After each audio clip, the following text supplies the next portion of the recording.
Welcome to Bible Prayers and Untold Stories, where every whisper verse is truth, and every story brings light to the soul. Let us journey through the sacred words and uncover the wisdom hidden in prayer. In the heart of the church, where every stone is washed with prayer, a war is being fought, not with swords, not with curses. It is a clash of two souls, both faithful to God, but moving in opposite directions. One, Raymond Burke, the keeper of the keys to tradition, cold, steadfast, uncompromising. The other, Luis Antonio Tagle, the loving heart of reform, gentle, open to the world. Neither of them is evil, neither of them retreats. But when the light of faith shines from two different directions, which path will the church choose? Bell, this is a story that will never be told publicly, a silent battle between the anointed and confessions that only resound after the death of a pope. The dome of St. Peter's Basilica appears in the early morning mist. The distant ringing of bells mingle with the sound of Latin prayers echoing from deep within the ancient marble. The holiest place of humanity, the Vatican, has stood tall through the centuries, built not only of stone but of prayer, blood, and spiritual struggles. But there is a crack, a piece that no one sees, an invisible crack, dividing the heart of the church in two, a long corridor in the Vatican. Two cardinals walk side by side, but in opposite directions, not making eye contact, not speaking. Burke kneels before the statue of St. Paul, reciting prayers in Latin. His red robes fall long on the cold stone floor. His hands clutch the rosary. The light shines on his face, full of determination. He is the pillar of tradition, the keeper of the flame of ancient doctrine. Raymond Leo Burke, the cardinal who carries the sword of doctrine in an age swept away by sentimental mercy. For him, sacred law cannot be bent to please the times. He is not afraid of being misunderstood, not afraid of being excluded, only afraid of the church losing itself. Tagle steps out of a mass in Manila, surrounded by the poor. He holds a baby, smiling gently, a home of mercy. He is the heart of a shepherd for the new era, a sympathetic theologian, a man who dares to open the doors of the church to those who have erred, those who are abandoned. Luis Antonio Tagle, a man in whom Francis trusts, not only because of his learning, but because his heart is always moved by the pain of his flock. Two contrasting images, Burke in the silent chapel, dimly lit by candles, Tagle in the square full of light and laughter. Then both whisper a prayer, but with different words. They both love God. They both keep his word. But why do they go in opposite directions? One says, truth is immutable. The other replies, truth must live in the hearts of those who suffer. They are not enemies. They are two theological forces, tightly held together by the ancient and the modern, by tradition and mercy. God does not change, but can man stand still when the world is changing day by day, and each soul is still silently crying out for help? A small crack in the Vatican wall. Light seeps through it. In the distance, the sound of wind and an indistinct whisper can be heard. A chanting voice rings out, reciting the Latin prayer, Miserere nobis, have mercy on us.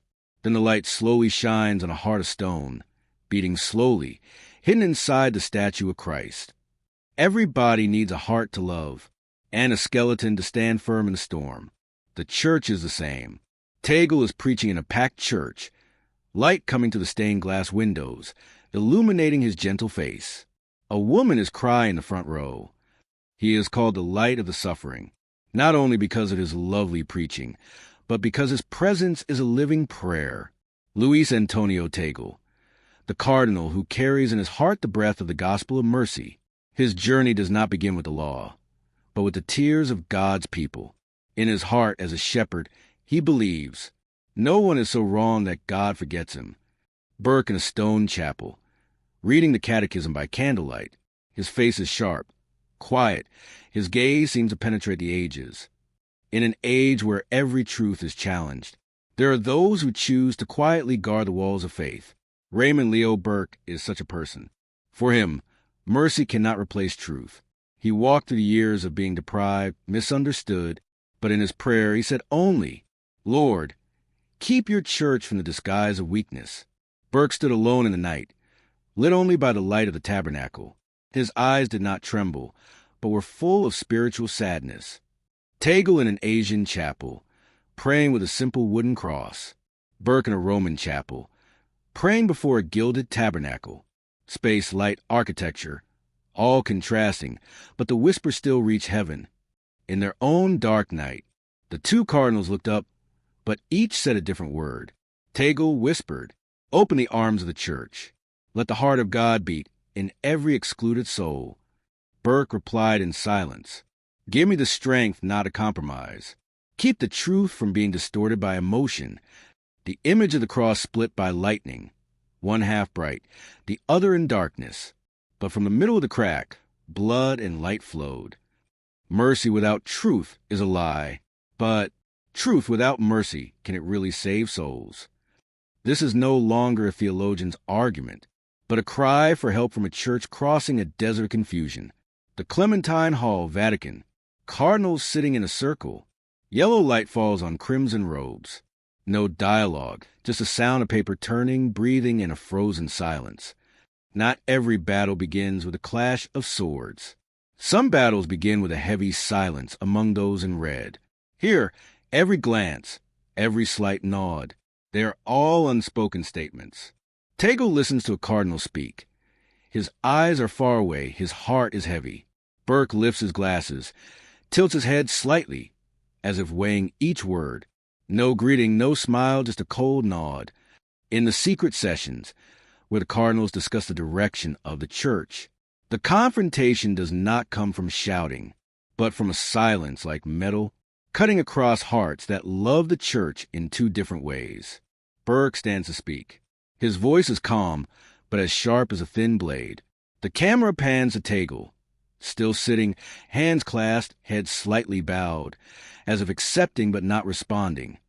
If the church stops to listen to all the voices out there, who will stand up to speak the truth? Mercy is no excuse for confusion. He never mentioned Teagle by name, but every word he spoke was an arrow pointed in that direction. And Teagle, not fighting back, only praying. A wordless battle, but the soul of the church was trembling between those two poles. The solemn funeral in St. Peter's Square. The white pall covering the coffin. All the cardinals standing still, heads bowed. Burke holding his hand to his chest. Teagle wiping away tears. An era ended. When Francis returns to God, not only will an era end, but a spiritual scale will lose its balancer. And it is then Burke speaks. Burke's post-funeral statement, not an attack, but confession of conscience. Burke answers the press on the sidelines, but the camera is slow and silent. Only his voice reads his words quietly like a testament. Burke, voiceover. I am not a rebel. I am warning because I love this church. I know you, Pope Francis, do not want me in a leadership role, but I am not your enemy. I am just a disciple who takes his responsibilities very seriously, because I believe that silence in the face of error is not love, it is betrayal.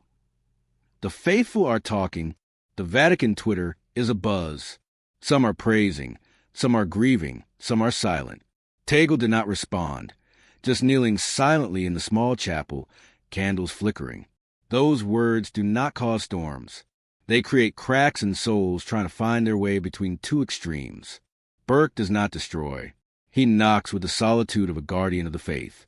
But the church, is she listening? The ceiling of the Sistine Chapel, where God touched Adam's hand. But this time between the two hands, there's a crack of light shining. The earth rotates slowly in the darkness. Each light from the church, the monastery, the pilgrimage site, sparkles like the lifeblood of faith. The sound of prayers rises from many languages. There is a battle going on. There is no bloodshed. There is no judgment. But it is splitting the soul of the faithful in two. One half wants to preserve. The other half wants to make a way. And between them, the church, like a mother who must choose between her two children. Parishioners from many places, Africa, Latin America, Europe, are arguing, praying, kneeling in silence. One reads a Bible. One argues by phone. One cries. There was a time when the church was a home that no one questioned. But today, the faithful are torn between two equally sincere beliefs. Burke said, "If the truth is obscured, the church is no longer the rock." Tagle replied, "If the heart of the church is closed, who will open the gates of heaven?" Burke looked at an old Vatican Council manuscript. The light shining through highlighted the words Veritatis Splendor, the splendor of truth. For Burke, the identity of the church cannot be bargained with the times. The doctrine has not changed. Sin is still sin. The Mass is still a reenactment of sacrifice, not a social celebration. He spoke out, not in opposition, but out of fear that the church was losing itself in the world. Tagle walked through an Asian slum, placed his hand on an old man's forehead, and whispered a prayer. The church bells rang in the distance, like the heartbeat of the new church. For Tagle, faith was not a wall, but a door. He believed, truth is not something we throw at others like stones. It is a light we lead them to with mercy. In his eyes, the church did not evolve to follow the world, but to enter every alley of humanity and soothe its wounds. An ancient stone fork in the Vatican gardens. One side leads to the Sistine Chapel, the other to St. Peter's Square. On each fork is an unseen shadow, symbolizing the future successor. When Pope Francis rests, a question like a sacred knife cuts the heart of the church in two. Who will rise? A pope who continues a path of reform, or one who returns to the roots of tradition as the last stronghold? Is the future of the church a wide flowing river, or an unmoving rock amid the torrents of the times? The Vatican night sky, the stars are like the eyes of martyrs watching. A shooting star passes by. The whispers of the Book of Wisdom resound. The throne of the King awaits the wise. But where is wisdom in this divided age? A field of wheat in the early morning, the chirping of birds, the sunlight breaking through the mist. A boy in white vestments walks through the field, holding a missal, the symbolic image of a calling from the source, before he became the loudest voice of the tradition, before his warnings echoed in the Vatican corridors. He was a Wisconsin country boy who began each day with early prayer and breakfast with the Bible. No one knew then that that child would one day sit on the highest seat of the church's tribunal. Old black and white photos of seminaries, priestly ordinations, catechism classes, the Gregorian Institute in Rome. The voice is clear, full of spiritual weight. Raymond Leo Burke did not seek fame. He sought spiritual order. From a small parish in La Crosse to the throne of the Cardinals, from the table of canon law to the depths of his conscience, Burke marched like a guard of the city, with the sword of truth and the armor of loyalty. The events that caused controversy, his refusal to receive communion from a pro-abortion politician, the images in the American press, and the scene of Burke walking out of the Vatican after being stripped of his role. When the world demanded compromise, Burke chose to refuse. When politicians try to enter the Eucharistic table with worldly laws, he said, truth does not bargain on the altar. And when the Vatican removed him from positions of power, he did not react. He just knelt. Burke walked through the empty corridors of the Vatican. He carried only a few things. He knocked on the door of a small room, which was no longer his official residence after the decree, by order of Pope Francis, stripped of his home, stripped of his name, but never stripped of the church. Burke did not leave. He stayed, like a candle burning in the night vigil. I am not against the church, he said. I am here to keep the fire burning while the storm passes. A small chapel, lit only by candles. Burke knelt alone. On the altar was the Blessed Sacrament, behind him the cross. His face was visible, tired, old, but his eyes were as steady as carved stone in a noisy world. There are those who choose to be quiet, to keep what cannot be seen with the eyes, but must be kept with the soul. Raymond Burke was not the one to change the church. He was the keeper of the ancient door, so that when the winds of the times blow, someone will still find the way back. There are confrontations that never become wars, but still divide the hearts of a holy people. The church, the body of Christ, is not destroyed by the sword or persecution, but torn apart, sometimes, by two hands that love him so much. A compassionate heart opens every door. A strong pillar, unshaken by the waves. They are not enemies. They are two parts of the same mystical body, holding together a church that has survived 2,000 years of trials. There will be another pope, then the decision will be made. But no one knows whether the church will choose to hold the door tight or open it wide once more. And you, the believer, will have to ask yourself, where is God? In the constant or in the new breath that is knocking at the door of the church?